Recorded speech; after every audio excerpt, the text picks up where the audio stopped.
एक नगर में दो ब्राह्मण रहते थे। उनमें से एक गरीब था तो दूसरा अमीर। गरीब ब्राह्मण की पत्नी अपनी गरीबी के कारण अपने पति को रोज रोज बातें सुनाती थी और उससे झगड़ा करती थी। एक बार पूर्णिमा के दिन गरीब ब्राह्मण अपनी पत्नी के रोज रोज झगड़ों से तंग आकर ये सोचकर जंगल की ओर चल पड़ता है कि जंगल में कोई शेर या मांसाहारी जानवर उसे मारकर खा जाएगा तो उस जीव का पेट भी भर जाएगा और मेरे मर जाने से रोज रोज की झिकझिक भी दूर हो जाएगी। जंगल में थोड़ी दूर चलते ही उसे एक गुफा नजर आई। वह उस गुफा की तरफ चल देता है। उस गुफा में एक शेर सोया हुआ था। उसी गुफा के द्वार पर एक हंस पहरा दे रहा था। हंस जब दूर से ब्राह्मण को अपनी तरफ आता हुआ देखता है तो वह चिंता में पड़कर सोचने लगता है कि ये ब्राह्मण इधर आ तो गया लेकिन शेर जाग जाएगा और इस ब्राह्मण को खा जाएगा। किसी प्रकार से इस ब्राह्मण को बचाना होगा, नहीं तो पूर्णिमा के दिन मुझे पाप लग जाएगा। लेकिन इसे बचाए तो बचाए कैसे? तभी हंस को एक उपाय सूझा और वह हंस शेर के भाग्य की तारीफ करते हुए कहने लगा कि अरे ओ जंगल के राजा, उठो जागो, आज आपके भाग्य खुल गए। पूर्णिमा के दिन स्वयं ब्राह्मण देव आपके घर पधारे हैं। ऐसी शुभ घड़ी बार बार नहीं आती, इसलिए जल्दी उठो और उन्हें दक्षिणा देकर यहाँ से रवाना करो। ब्राह्मण को दक्षिणा देने से आपको मोक्ष प्राप्त हो जाएगा।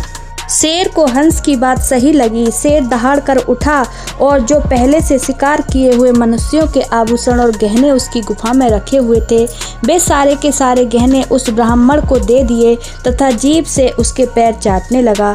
तभी हंस उस पंडित को इशारा करते हैं कि हे ब्राह्मण देव, ये सब गहने उठाओ और यहाँ से जितना जल्दी हो सके घर वापस लौट जाओ, क्योंकि ये शेर है, कब इसका मन बदल जाए ये कह नहीं सकते। ब्राह्मण उस हंस की बात समझ जाता है और सारे जेवर लेकर घर को लौट जाता है।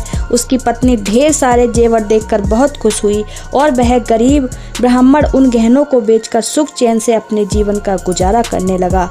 लेकिन कहते हैं कि इंसान अपने दुख से उतना दुखी नहीं होता जितना कि दूसरों की तरक्की देखकर दुखी होता है। ऐसा ही हाल उस अमीर ब्राह्मण का भी हुआ।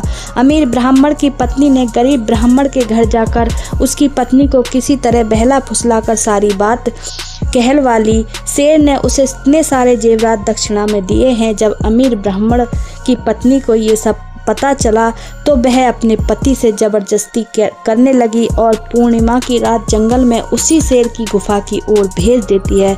लेकिन आज शेर का पहरेदार बदल चुका था। आज का पहरेदार कौवा था।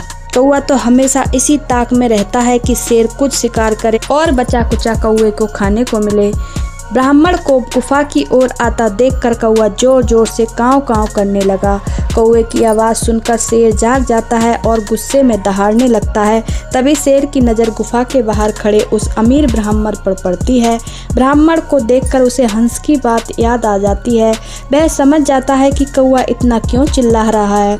शेर हंस द्वारा कहने पर अपने पूर्व में किए गए पुण्य कर्म को समाप्त नहीं करना चाहता था, लेकिन फिर भी शेर तो आखिर शेर होता है। वह दहाड़ कर ब्राह्मण से कहता है कि हे ब्राह्मण देव, मैं तुम्हें मारना नहीं चाहता। जो मैंने पुण्य किए हैं मैं उनको नष्ट नहीं करना चाहता, तो इससे पहले मेरा दिमाग घूमे आप यहाँ से चले जाओ।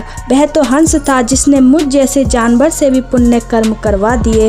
वह ब्राह्मण सारी बात समझ जाता है और डर के मारे तुरंत प्राण बचाकर अपने घर की ओर भाग जाता है।